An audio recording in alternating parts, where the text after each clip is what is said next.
We're all familiar with the three whats: what it is, what it can do for me, and what does it cost. Tyler Rickenaugh, Country Financial, can help you find the answers with insurance coverage to help protect what's most important to you, all at a price you can afford. So while you're juggling work and kids while trying to keep an eye on your financial future, Tyler Rickenaugh, Country Financial, will make sure they are the first ones there when you need them most. Many young parents leave pages of instructions for the sitter when they have their first date night after the baby is born. But only 36% of parents with minor children in the U.S. have any sort of plan to protect their children if they don't come back. Don't be part of that 64% without planning. At the Wilson Law Group, located in Madison, estate planning is all we do.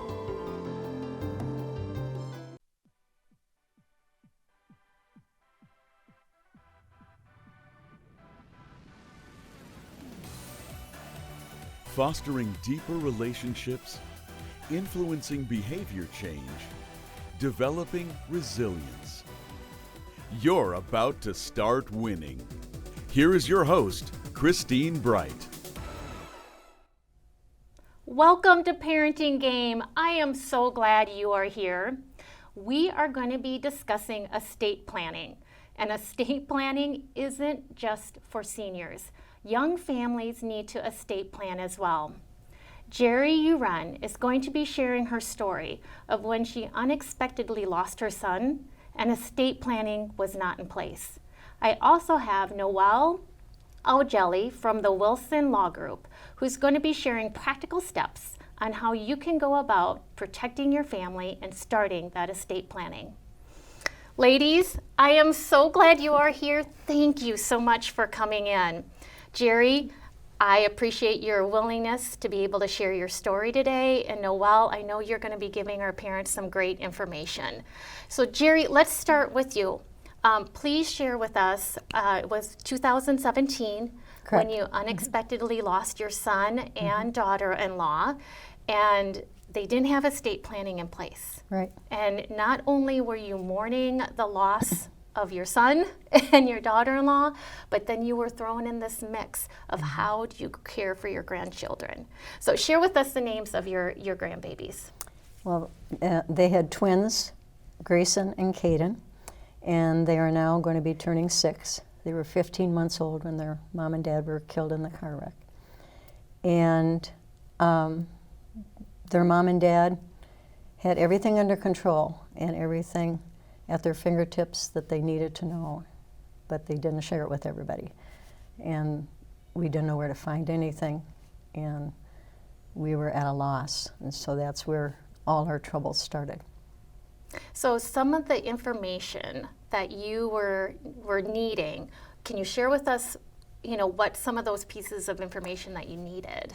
Well, we were babysitting, and when we finally found out where our son and daughter-in-law were and what had happened, the first thing was who to call for anything, to let their families know, Jenny's parents and her family, and then their workers, their workspace, the people that they worked with, and everything that we had to deal with, not just that night, but the next morning with the twins to go to daycare or what's going to happen.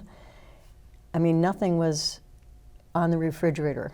Yeah. When I was a young parent, everything was on the refrigerator. Who to call, if anything happens, what to do.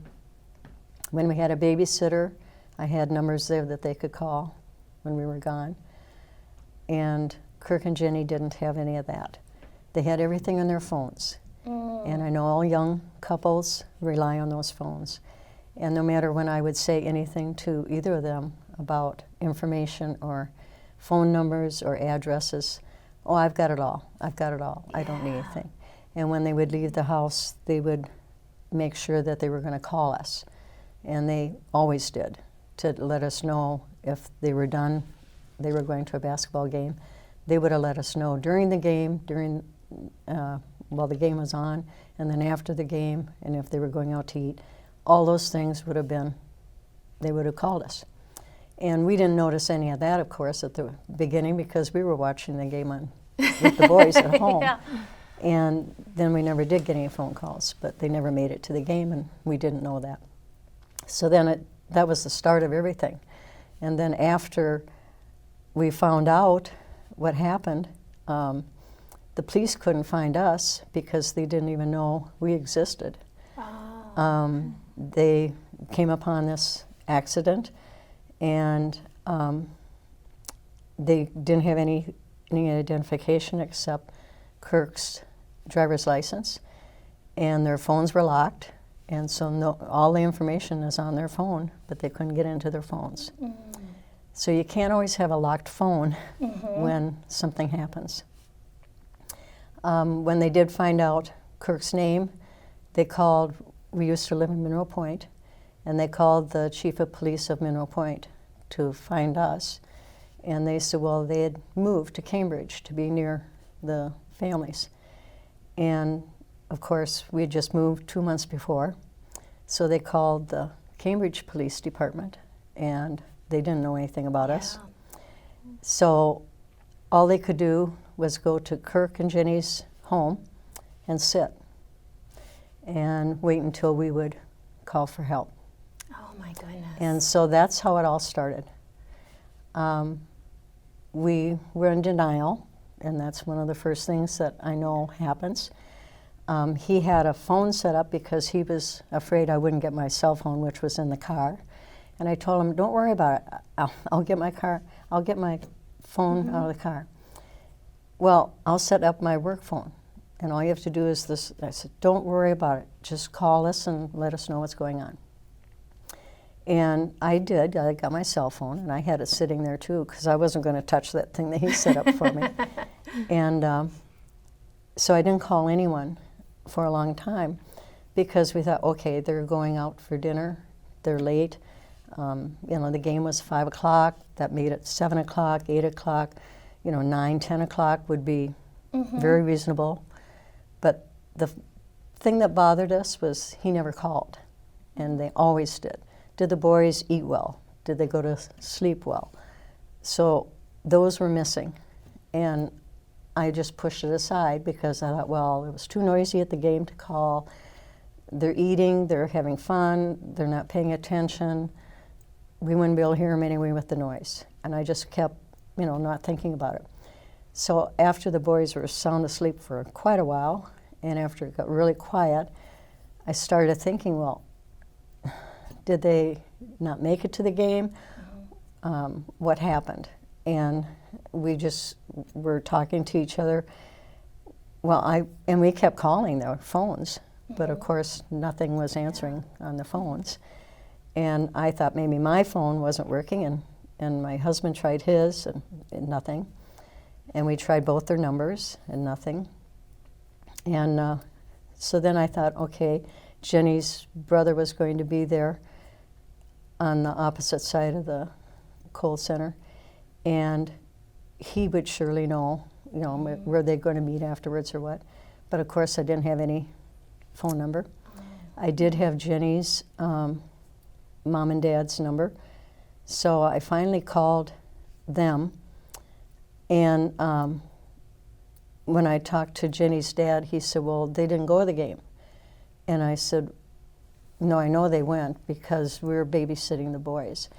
And he said, oh, okay, well, yeah, well, Chuck went, and then proceeded to say, I can get hold of him and find out what's happening. Maybe they are out eating or whatever. So it was quite a long It process. was a terrible long process. I mean, it was awful. Yeah. So when we found out that Chuck had tried to text them, like they would banter back and forth during the game, there was nothing. So he assumed they didn't go. And from that I said, okay, I've got to hang up now and find our kids. So I finally decided I got to call 911. And then that's when the police started putting As soon everything together. as soon as I called 911, they knew everything that they could find out. And the 911 person was excellent, and I knew she knew everything, but she kept asking me all the details that she needed, and she said it'll take a while because they'll have to find them and let you know, but they will, it'll be the deputy or whatever. And she was just real calm, and it was excellent. Yeah. And So- I hung up, and they came to the door. And then, So they'd been sitting across the street for wow. 5 hours Wow. waiting for someone to call. But they can't come to the house in case it would be a babysitter or someone Absolutely. that wouldn't Yeah. be able to help. Family. So that was the first hurdle. Yes. Because you didn't have any of that information. This Everything the was on their phone. painstaking process of finding out what had Right. happened. I bet those were an excruciating It was. 5 hours. It was awful. And then now you're looking at the next day, and there's nothing in place as far as the care of the children who would be guardians. So I'm assuming you had hurdles with daycare. Well, How- we'd been closed all along, and from when the boys were born, they were in the ICU unit for a while.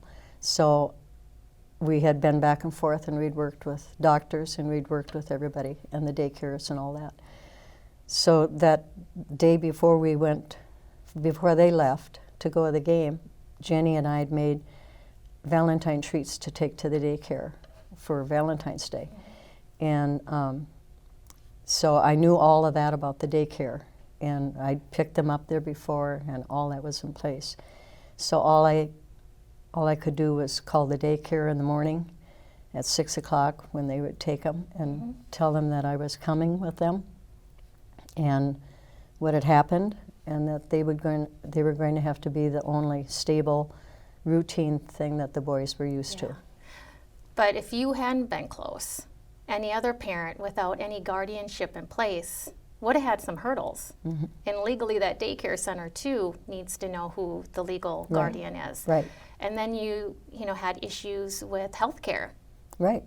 Again, doctors, you had HIPAA laws. Exactly. And you had to go through all that. So you're grieving a tremendous loss. And I knew we had doctor's appointments that week. Yeah, and trying to navigate the care of the children. Right.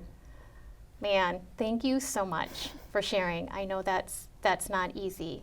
I do want you to quickly share with us, you've developed Jenny's List.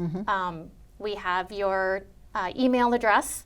They can email you to get that. Right. Can you just share with us real briefly what is on that list? What is the purpose of Jenny's List? I think it's 9 or 10 things that Jenny's mom and I put down when we were going through everything, when we couldn't find things. I do have a will. I made a will. I do have a will, and this is where it's at. Okay. And these are the people that need to know where things are. You have to list those people. Where you put everything. You need that will. You need names and addresses of people, phone numbers, cell phones, whatever way to get a hold of the people. You have to have that down somewhere. And you have to have it written down where everything is. And you have to have that paper or whatever it is, if it's going to be an email or if it's going to be on your phone, you've got to have all that information so that people can get at it. Who do you want for your guardians? Your workplace. Who to get hold of at your workplace to let them know if you're not going to be coming to work. All the information that you go through your daily life, that if someone had to get hold of you or get hold of someone that wasn't showing up, all that information has to be somewhere, and it's got to be somewhere where people can find it. Find and it. Who's going to find it? Absolutely. So again, people can email you to get a copy of that list.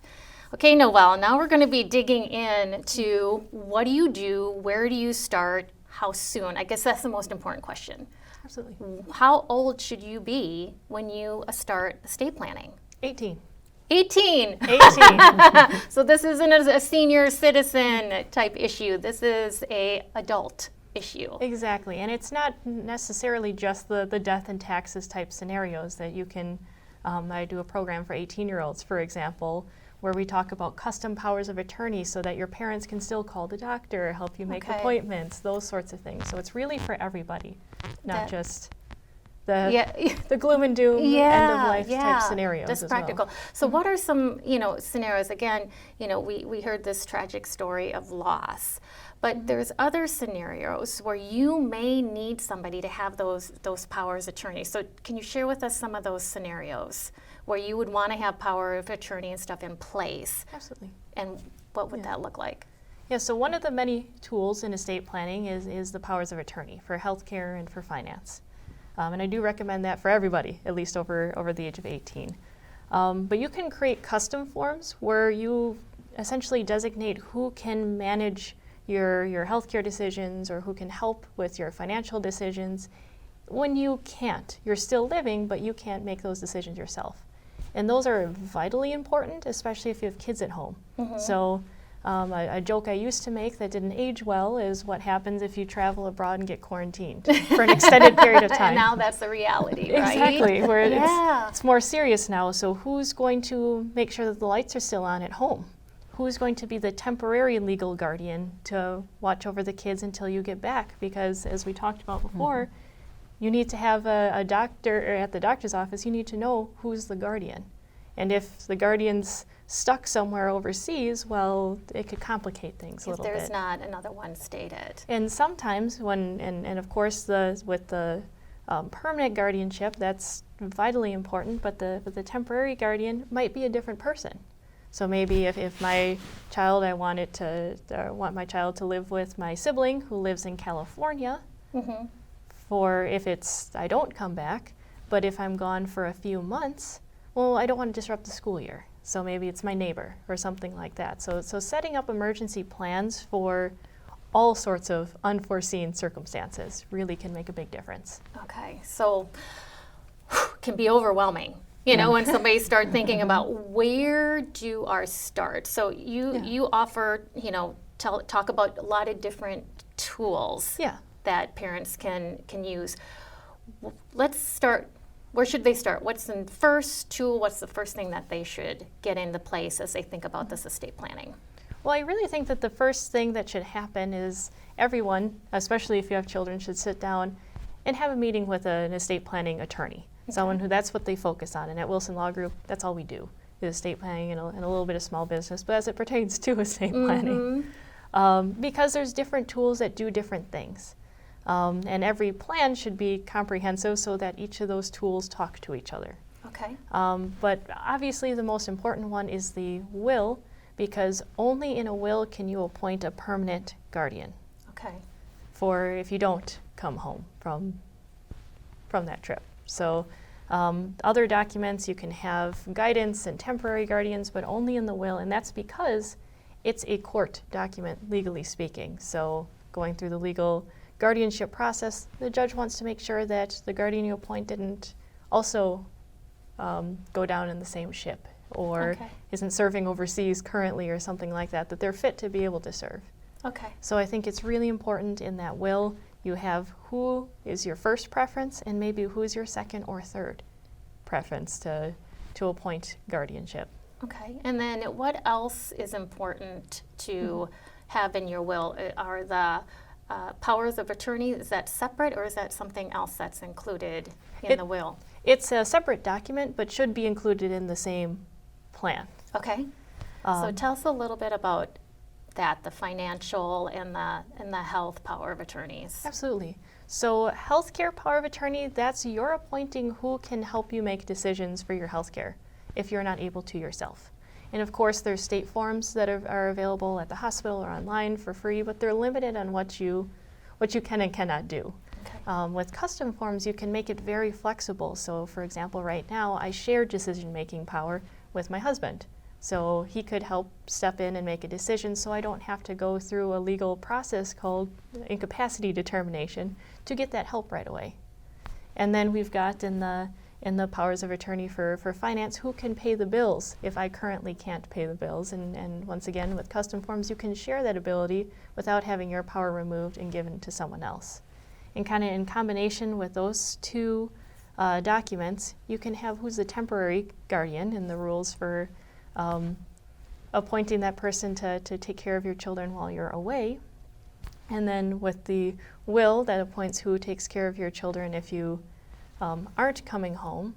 And then all of those should likely reference, I call it a child care exhibit, or when I'm talking with clients, sort of like babysitters instructions that come with it. So for example, I don't have children at this point, but a lot of my friends are having their first and second child, and it's really fun to see when they go on that first date. When they go on that first date after the baby's born, and there's pages and pages and pages of instructions for when they're going to be gone for 3 hours. But what's so sad is that most people don't have any plan for if they're not coming back. Yeah. And again, you know, rightfully so. It's, you know, you're in the excitement of new parenting. You don't always want to go to that worst case scenario. But Geri, as you shared, if that happens, You have to have something yeah, there. it will be really painful for the other family members. So it is something that needs to be, you know, thought about. It's not fun to visit the estate planning attorney. Yeah. But it's going to give you a lot of peace of mind, because we can Brilliant. avoid a lot of hiccups along the So way. share a little bit more to what goes into that child care plan. Like what can they all put in there? Yeah, so of course it can be very open-ended. We can make them very, very detailed, very broad-based, but what are sort of hopes and dreams? How do I want my child to be raised? What are values I want to make sure that I pass on to them? The family traditions. And then do you include in there like education, as far as if they're younger, like your grandchildren were 15 months old when this happened, things like I do want them to be in preschool, or I'd rather have them educated at home as much as possible. Absolutely. Are those the type of things that you also put in that plan? And ideally also, like you were saying, those phone numbers of the school, those sorts of things, because if it's someone who's outside of town, they might not know who to contact at school or who to contact at the daycare center or those sorts of things. So a good suggestion, which you have shared as well, is parents should sit down and walk through their day. Right. And what do I do Right. in a day or a week with my children? And what information would Because somebody else need? That's what we had to do. We had to back up and put ourselves in their place. Oh, okay. And through- Okay, now he would have dropped him off at daycare. Okay, on Wednesday we have to drop the Valentine cookies off. Okay, I mean we had to, and we had to think, what did they say they were doing tomorrow? And Absolutely. you have to have something there to go by. Okay. And then going into, and you had mentioned this too, fortunately you had been very involved, with your grandchildren. Healthcare. So what all needs to go in the will, or what documents do you need as far as, the HIPAA protection, making sure somebody can take them to a doctor? And that's what that guardianship or temporary guardianship, what that does is allow someone else to step in either temporarily or permanently in that guardian position, because if they're under the age of 18, only a guardian can get access to that information. Okay. And then once they turn 18, then nobody gets access to that information unless they fill out their own HIPAA authorization forms and those sorts of things. All right, that makes sense. What other pertinent, when you sit down with the family that you see typically doesn't happen, but that's really important to make sure that you have, legal protection? Yes. I would say probably probate avoidance techniques and trust planning. So I'll start with the probate avoidance, because for some reason overall trusts seem to get a weird reputation because people don't understand how they work and assume it's only for the Kennedys or something like that. Yeah. So what probate essentially is the court process to figure out what you had and who you're related to and where it all should go. Okay. And that process is lengthy. On average, it's 9 to 18 months in Wisconsin before the money can go out to the beneficiaries, and of course the judge is going to take their fee, and if you hire an attorney, depending on which attorney, it could be more or less. Oh, gosh. So it's a pain, but not the end of the world.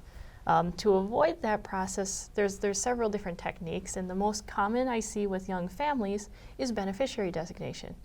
Because what do most young families have the most of? Life insurance proceeds and retirement accounts. Okay. And it's very easy to say, I appoint my spouse and then my children. And then bam, that avoids probate, or at least so they think. And maybe that would work if your kids were 30. But a 6-year-old shouldn't or can't inherit $1 million worth of life insurance policy. Okay. And even if they could, I don't know if you'd want them to. Yeah, correct. So, and that's sort of a bit of a hiccup. So another way to go around that, because if that happened, then the judge would be involved, would set up a trust and create his or her own rules for what and who should manage that money.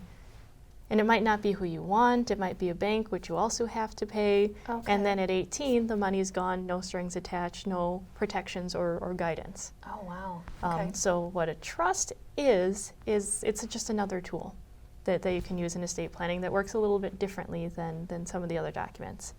And talking with my clients, I refer to it as sort of an imaginary box that we put all our stuff in with a bunch of rules attached. And there's triggering events when different things happen. If mom and dad are in the hospital, there's a set of rules. When they pass away, there's a new set of rules. So it's very common with trust planning that we put in rules that maybe, the brother who's great with kids is going to be the guardian, but maybe he's not good with money. So this sister who is great with money can help manage their money until they're 25, 30, graduate college, 65. You can really pick. And I even see some families get so detailed that every Christmas, the trustee, so the manager of that trust, takes a certain amount of money out, gets a Christmas present or a birthday present on behalf of mom and dad. So you can, milestone gifts. So upon college graduation, a check gets written out from mom and dad, or a wedding gift comes out. So it's a way you can still celebrate, still parent and guide, but then have rules of, well, maybe when they're of age, these are my wishes. I want you to use this money for a down payment of a house, or I want you to use this for retirement, or, you can be very detailed and very specific to continue to pass those values on that you would have if you were here. So it's really, estate planning is a fancy way of saying it's different tools that you put together in one comprehensive plan so that you can continue to be there no matter what. Oh, which is kind of cool. Yeah, I really, really love that. And that's a great way It really is. to look at it, because again, you just like, oh, yuck, I don't want to think the worst, but I love that. This is a way that I can still be there if I can't. Yeah. This one final thing before we go. So you said an estate attorney is really where you need to go to for all this. Can you explain the difference? Is there a difference between like an estate attorney and then like a family law attorney? We got just a few minutes here to wrap that up. So if you can just help us understand that. So what's kind of interesting is once you graduate law school, you have the authority to practice any law. Okay. Which is a wealth of ways to go. Exactly. And each area of law has, if we're going with just the United States, about 250 years worth of precedent and legal building, so you can't be an expert in everything. So I think it's important that when you're going for a family law issue, and that usually deals with maybe divorce, custody, those adoption, those sorts of things, but I would be entirely useless in that situation. If someone was in jail and they called me, I'd probably end up in jail too because I wouldn't really know what to do. It's better to go with someone who that's their area because there's just so much knowledge there that we're dealing with tax law, we're dealing with estate law, both federal and state specific. Okay. So it's really important to work with somebody who focuses on that area, so they're expert in their lane. Yeah. Not the generalist who knows a little bit about everything, because then you're not going to get a full, custom, detailed plan. Of everything that you need. Yeah.